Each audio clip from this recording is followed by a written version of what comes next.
The massive alien ship floated in Earth's orbit like a silver mountain. Ambassador Lisa Carter pressed her face against the small window of the shuttle and watched it grow larger as they approached. She had seen pictures of Galactic Council vessels before, but nothing prepared her for the real thing. "First time seeing one up close?" asked Captain Ryan Brooks from the pilot seat.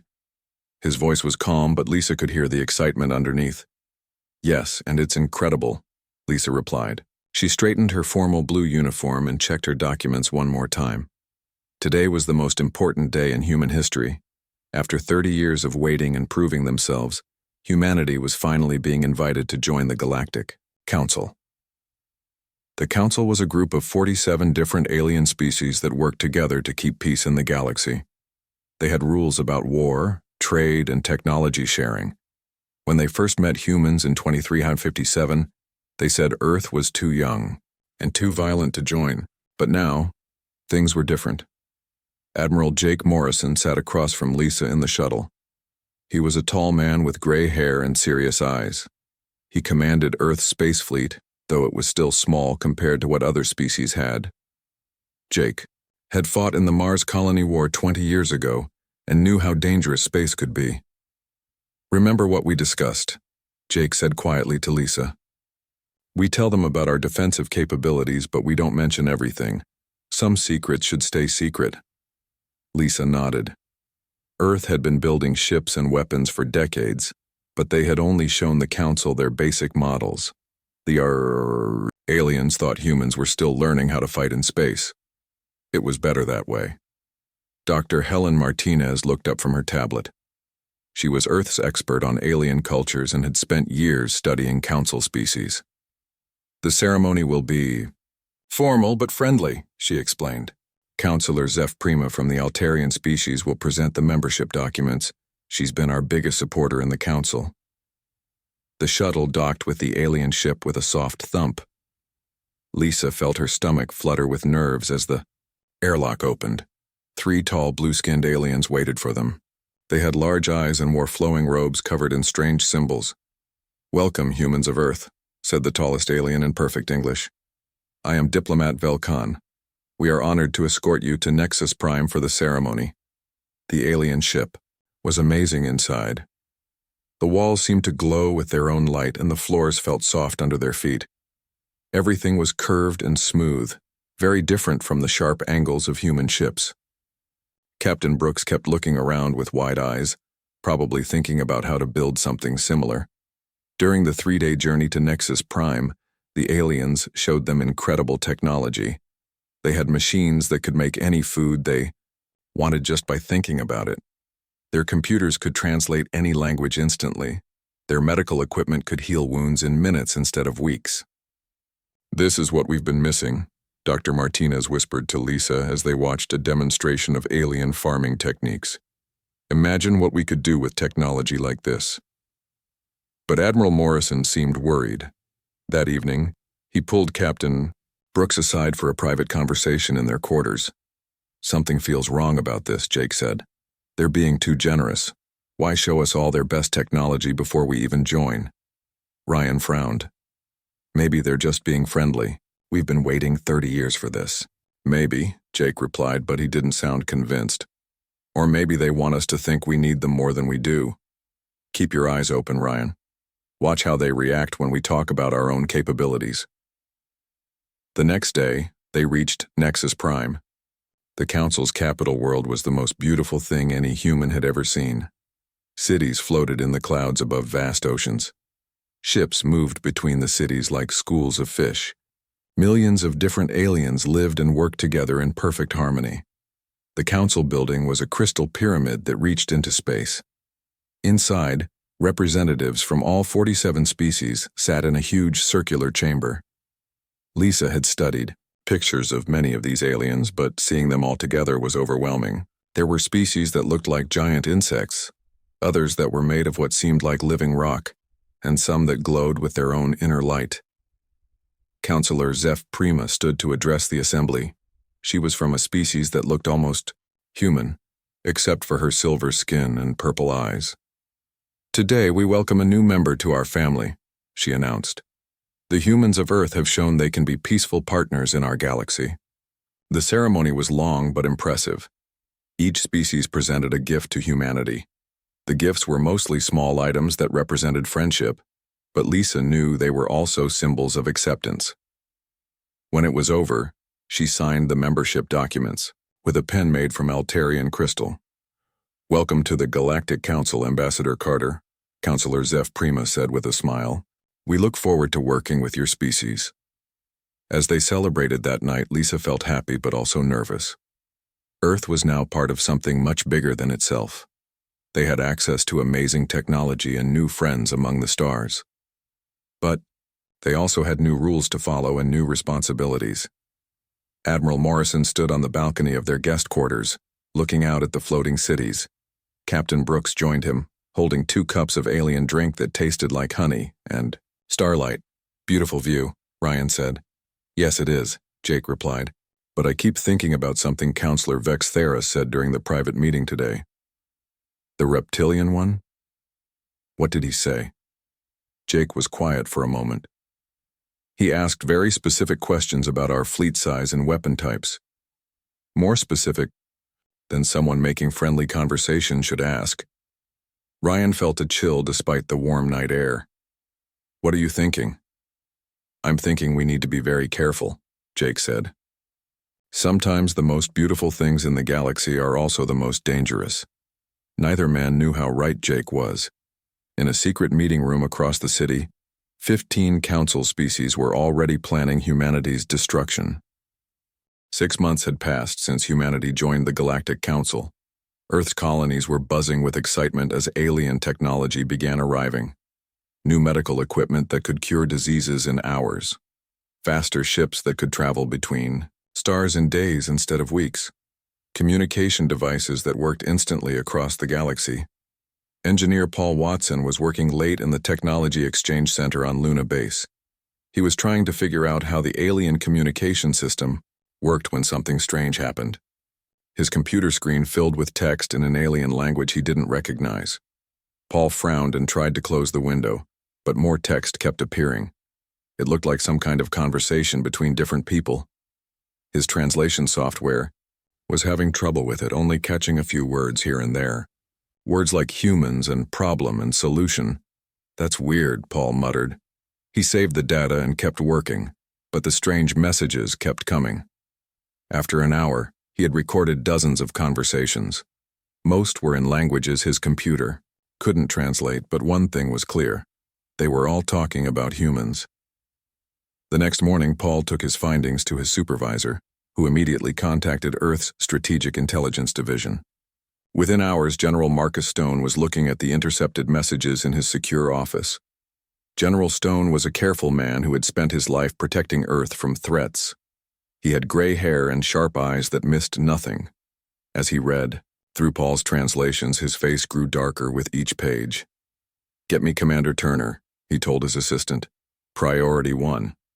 Commander Amy Turner arrived 30 minutes later. She was tall and athletic, with short brown hair and the kind of quiet confidence that came from years of dangerous missions. She had been trained to go places other people couldn't, and find information other people couldn't get. "Amy, I need you to investigate something," General Stone said.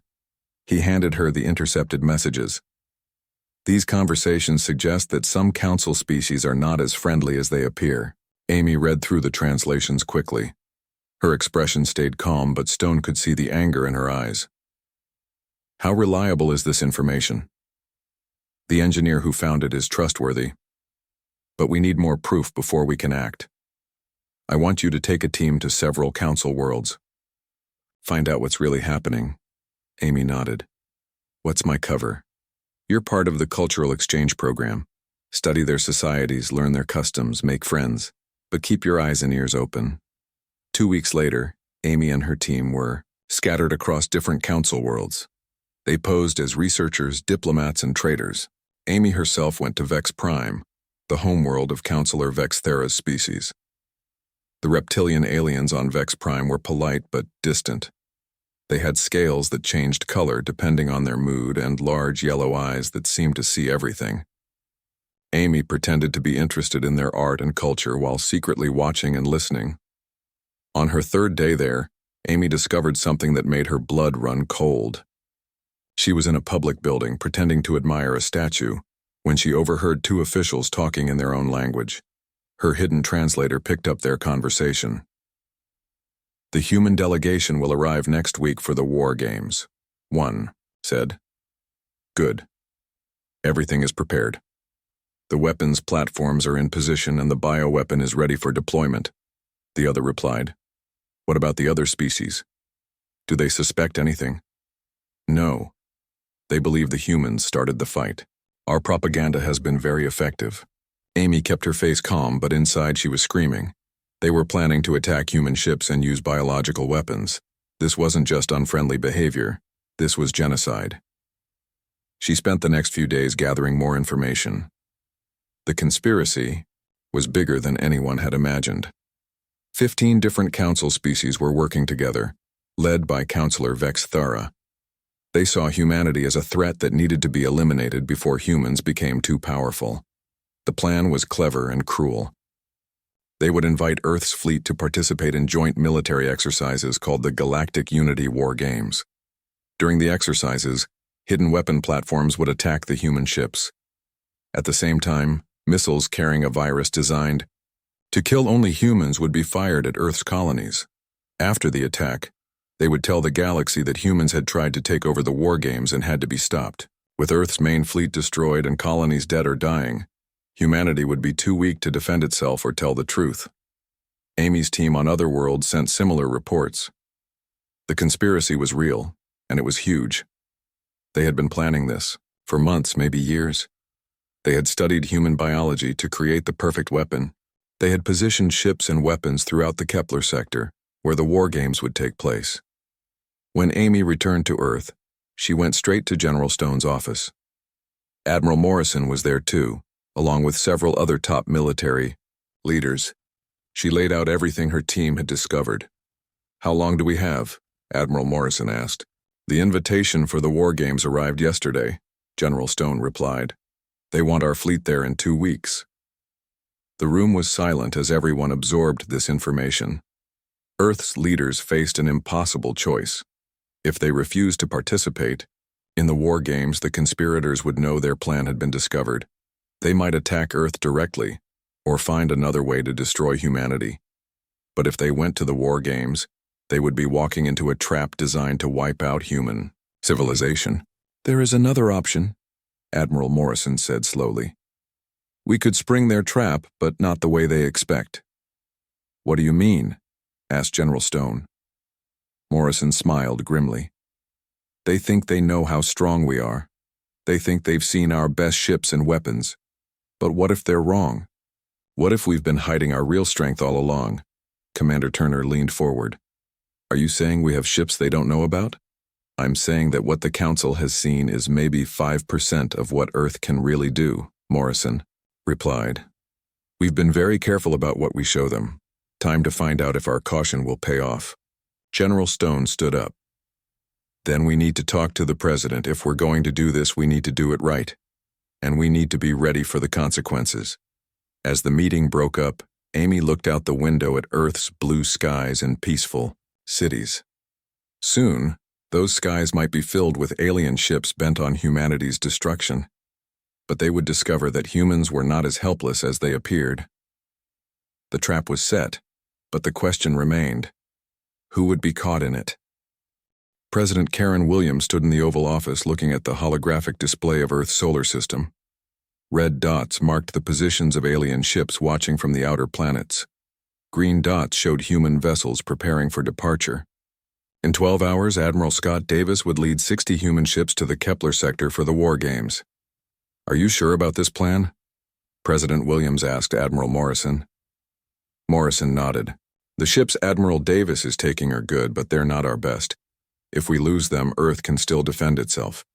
Meanwhile, our real fleet stays hidden." Dr. Susan Clark, Morrison's chief strategist, pointed to the holographic display. "The aliens think these 60 ships represent most of our military strength. They have no idea about the shipyards on the dark side of the moon, or the weapons platforms we've built in the asteroid belt." President Williams took a deep breath. "And if this goes wrong?" Then we'll show them what happens when you try to destroy humanity, Morrison replied grimly. In the Kepler sector, Admiral Davis stood on the bridge of his flagship, the UES Liberty. Around him, 60 human ships moved in perfect formation alongside hundreds of alien vessels. The war games had been going on for 3 days and everything seemed normal. "Beautiful sight, isn't it?" said Captain Elena Rodriguez, Davis's second-in-command. She was looking at the mixed fleet of human and alien ships working together. "Too beautiful," Davis replied. "Commander Turner's intelligence said the attack would come on the 3rd or 4th day. I think today is the day." Davis had been a military officer for 25 years. He had fought pirates in the outer colonies and had helped defend Mars during the rebellion. He knew the difference between a real military exercise and a setup. Lieutenant Colonel Ben Harris was leading the ground forces part of the war games on a nearby planet. His soldiers were practicing with alien troops, learning new tactics and sharing human techniques. Everything looked friendly, but Ben noticed that the alien soldiers kept asking questions about human weaknesses and how their equipment worked. "Sir," Sergeant Lisa Murphy whispered to Ben during a break, "something feels wrong. These aliens are asking too many questions about our armor and weapons." Ben nodded. "I know. Stay alert and keep the men ready. If things go bad, we need to be prepared." Back in space, Dr. Clark was monitoring everything from Earth's military command center. Her screens showed the positions of every ship in the Kepler sector. She also had secret sensors that could detect hidden weapons and ships. "Admiral Morrison," she called out, "I'm detecting energy buildup from multiple locations around the War Games area. It looks like weapon platforms coming online."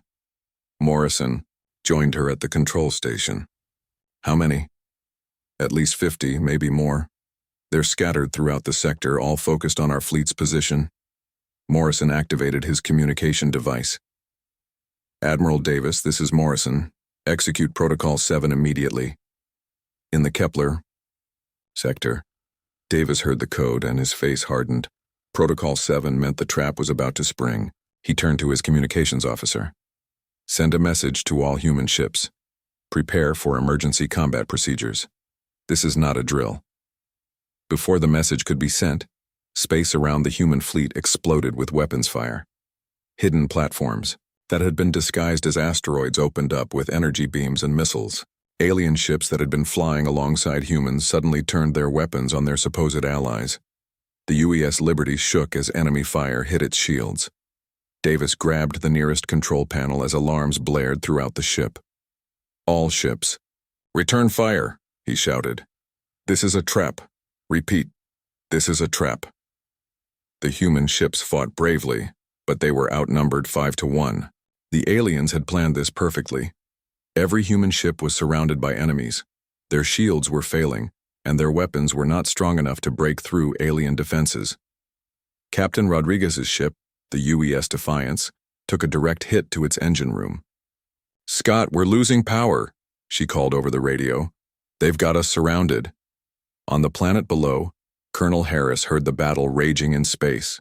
Suddenly, the alien soldiers around his men pulled out weapons and began firing. The friendly training exercise became a deadly ambush in seconds. "Take cover," Harris shouted to his troops. "Fight your way to the landing shuttles." But when they reached the landing area, they found their shuttles destroyed. The aliens had planned to trap them on the planet while the fleet was destroyed in space. In Earth's command center, Dr. Clark watched in horror as human ships disappeared from her screens one by one. 30 ships were already gone, and the rest were taking heavy damage. "Sir," she said to Morrison, "we're losing them. Should we send reinforcements?" Morrison's face was stone cold. "Not yet. Let them think they're winning." Across the galaxy, alien news networks began broadcasting the story that Counselor Vex Thera had prepared. They said human ships had suddenly attacked during peaceful war games. The Galactic Council had been forced to defend itself against human aggression. Many alien species who had been neutral began to turn against humanity. In space, Admiral Davis watched as another of his ships exploded. The UES Liberty was badly damaged but still fighting. He had lost 40 ships and thousands of good people. "Admiral," His communications officer called out, "I'm detecting massive hyperspace signatures approaching from the direction of Earth." Davis looked at his sensors and smiled grimly. Well, it's about time. On Earth, President Williams watched as the real human fleet began to move. Thousands of ships that had been hidden for decades emerged from secret bases. They were bigger, faster, and more heavily armed than anything the aliens had ever seen. Admiral Morrison stood beside her. "The aliens wanted to see what happens when you betray humanity," he said quietly. "Now they're going to find out." The largest fleet in human history jumped to hyperspace, heading for the Kepler sector. The aliens had won the first battle, but they had no idea that the real war was just beginning. In the Kepler sector, Counselor Vex Thera watched the human ships burning and felt satisfied. The human threat was almost eliminated. Soon, Earth's colonies would be dead from the bioweapon, and the galaxy would be safe from human expansion. He had no idea that in a few hours, his homeworld would be surrounded by more human warships than existed in the entire Galactic Council fleet. Counselor Vex Thera stood in his command center on Vex Prime, watching the battle reports from the Kepler sector. His yellow eyes gleamed with satisfaction as he read the numbers. 43 human ships destroyed, the rest badly damaged. The bioweapon missiles were already on their way to Earth's colonies. "The human threat has been eliminated," he announced to the other conspiracy leaders gathered around the holographic display. "Soon their colonies will be dead, and Earth will be too weak to resist us."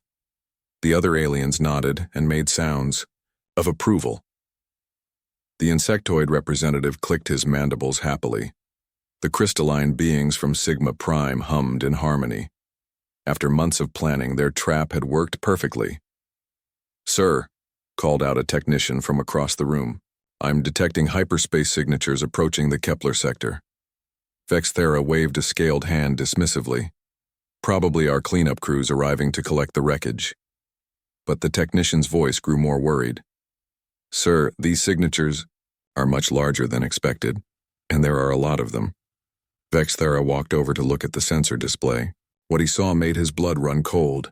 Dozens of massive hyperspace signatures were approaching the battle zone. Then dozens became hundreds. Then hundreds became thousands.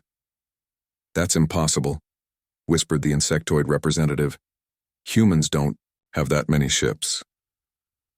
In the Kepler sector, Admiral Davis watched from his damaged bridge as space itself seemed to tear open. Massive human ships began emerging from hyperspace, unlike anything he had ever seen before. They were twice the size of normal human vessels, covered in armor plating and bristling with weapons. The lead ship was enormous, bigger than some alien space stations. On its hull were the words, UES Vengeance, in letters large enough to be seen from orbit. "This is Fleet Admiral Tony Rodriguez to all remaining human ship," came a voice over the radio. "We're here to finish this fight." Admiral Davis almost laughed with relief. "Tony, where did all these ships come from?" "We've been busy, Scott. Very busy." Captain Greg Johnson commanded one of the new dreadnoughts, the UES Thunder. His ship carried enough firepower to destroy a small moon. As they moved into position, he watched the alien ships that had been celebrating their victory suddenly realize they were in serious trouble. "All ships, assume attack formation," Rodriguez ordered. "Show them what happens when you mess with humanity." The alien fleet that had seemed so powerful minutes before now looked tiny compared to the human armada. The human ships were not only bigger, they were also faster and better armed. Their weapons used technology the aliens had never seen before. Intelligence. Director Nina Bell sat in her command ship, coordinating a galaxy-wide information broadcast.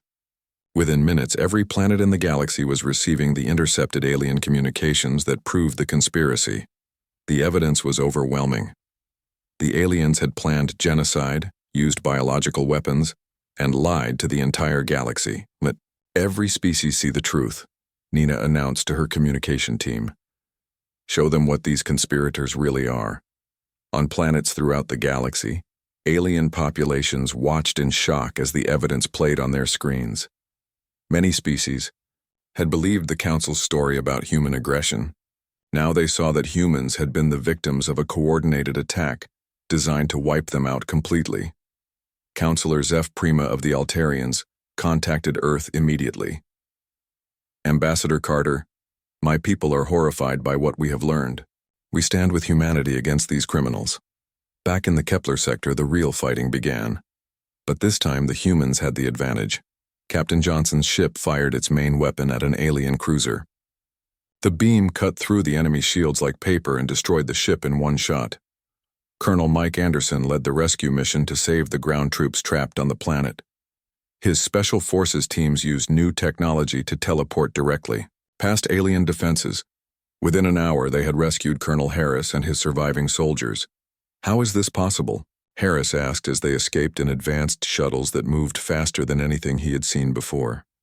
Earth has been preparing for this day for a long time, Anderson replied. We just didn't expect it to come so soon. The space battle was completely one-sided. Alien weapons could barely scratch the armor of the new human ships. Human weapons cut through alien defenses like they were made of paper. Within 2 hours, the alien fleet was completely destroyed, but Admiral Rodriguez was not finished. Captain Johnson, take your squadron to Vex Prime. It's time to pay a visit to Counselor Vex Thara. On Vex Prime, panic spread through the government. Buildings as sensors detected the approaching human fleet. The planet's defenses were strong, but they had been designed to fight enemies with technology similar to their own. Vex Thara stood on his command balcony, watching human ships fill the sky above his world. There were so many that they blocked out the sun. Each ship was larger and more powerful than his planet's best defensive platforms. How? He whispered. How do they have so many ships? His intelligence chief, a nervous reptilian with rapidly changing scale colors, brought him a report. Sir, our spies have been watching human space for 30 years. These ships don't exist in any of our records. They must have been building them in secret. Where? We've monitored all their known shipyards. That's just it, sir. These must have come from shipyards we didn't know existed. Hidden bases, secret construction sites. They've been planning for this just as much as we have. Captain Johnson's voice came over every communication device on the planet. This is Captain Greg Johnson of the United Earth Ship Thunder. Counselor Vex Thara, you are under arrest for genocide and crimes against sentient beings. Surrender now, and your planet will be spared. Vex Thara looked around at his fellow conspirators. The insectoid was shaking with fear. The crystalline beings had gone completely silent. All their careful planning had been turned against them. What do we do? Asked one of his advisors. Vex Thara watched as human ships took positions around his world. Each one could probably destroy his capital city with a single shot. He thought about the bioweapons heading toward human colonies and realized that humanity would show no mercy to those who tried to commit genocide. For the first time in his long life, the proud counselor felt true fear. The humans had been hiding their real strength all along. They had let the galaxy think they were weak and peaceful, while secretly building the most powerful fleet anyone had ever seen. Sir, they're demanding an answer, his communications officer reported. Vex Thara looked up at the sky filled with human warships and knew that his conspiracy had failed completely. Humanity was not the weak prey he had thought them to be. They were predators who had been pretending to be harmless until someone threatened their families. Now the galaxy would learn what humans were really capable of when pushed too far. Supreme Admiral Kate Foster stood on the bridge of the UES Retribution, watching as 15 different alien worlds surrendered one by one. It had taken only 2 weeks for humanity to completely defeat the conspiracy that had tried to destroy them. Each world had the same story. Human fleets appeared in their skies, demonstrated their overwhelming firepower by destroying military targets with surgical precision, then demanded surrender. Not a single conspiracy world had been able to resist for more than a few hours. Ma'am, reported Captain Danny Miller from the communication station, Vex Prime has officially surrendered. Counselor Vex Thara is in custody along with all other conspiracy leaders. Kate nodded. Good. Status report on the bioweapon cleanup? Dr. Jennifer. Walsh looked up from her medical station.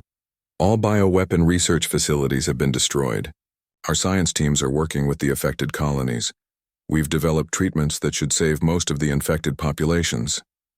Kate felt relief wash over her. The conspiracy had managed to hit 3 human colonies with their biological weapon before the counterattack began. Millions of people had been infected, but human medical science combined with captured alien research was bringing most of them back to health. Ambassador Robert Hayes was preparing for the most important diplomatic meeting in galactic history. The old Galactic Council had been dissolved after the truth about the conspiracy came out. Now, representatives from all 47 species were gathering on Nexus Prime to form a new government. "Are you ready for this?" asked General Chrissy Martin as they walked toward the great assembly hall. Robert adjusted his formal uniform. "As ready as anyone can be to rebuild galactic civilization, I suppose." The assembly hall was filled with alien representatives, but the atmosphere was very different from the celebration 6 months ago. Many species looked ashamed and worried. They had supported the conspiracy's lies about human aggression, and now they knew the truth. Counselor Zeph Prima of the Altarians stood to address the assembly. Her silver skin seemed dimmer than usual, and her purple eyes were sad. "We are here because our old system failed completely. It allowed genocide to be planned and nearly carried out while we all looked the other way." Many of the alien representatives made sounds of agreement and regret. The crystalline beings hummed sadly. The gaseous entities from Nebula Sector flickered with guilt. "The humans would have every right to conquer us all," continued Zeph Prima. "Their fleet is larger and more advanced than anything we ever imagined. They could rule the galaxy by force if they chose to." Ambassador Hayes stood up. "But we don't choose to rule by force. We never did. Humanity wants to work with all of you to build something better than what we had before." A murmur went through the crowd. Many aliens had expected humans to seek revenge or demand tribute after their victory. Robert continued, "But things must change. The new galactic government will have strict laws against conspiracy, genocide, and biological weapons. Every species will have equal representation, and all military activities will be transparent and monitored."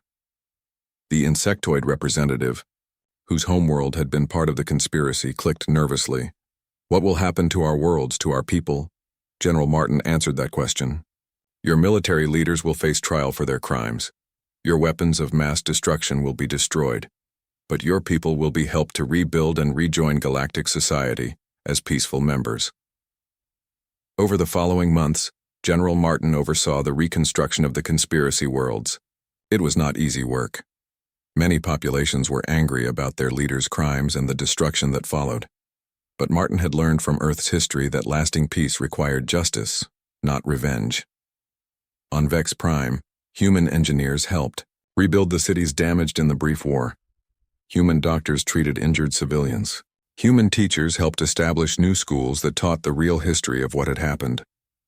Young Vex Thara, the former counselor's grandson, approached General Martin one day at a construction site.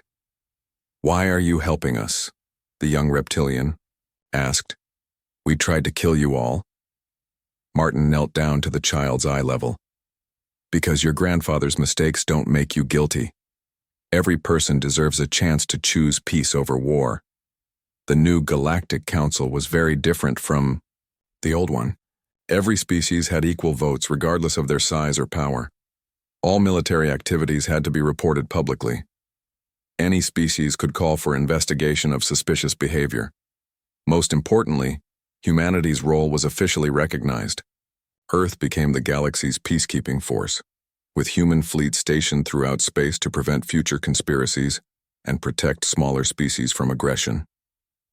Ambassador Hayes found himself elected as the first president of the new Galactic Council.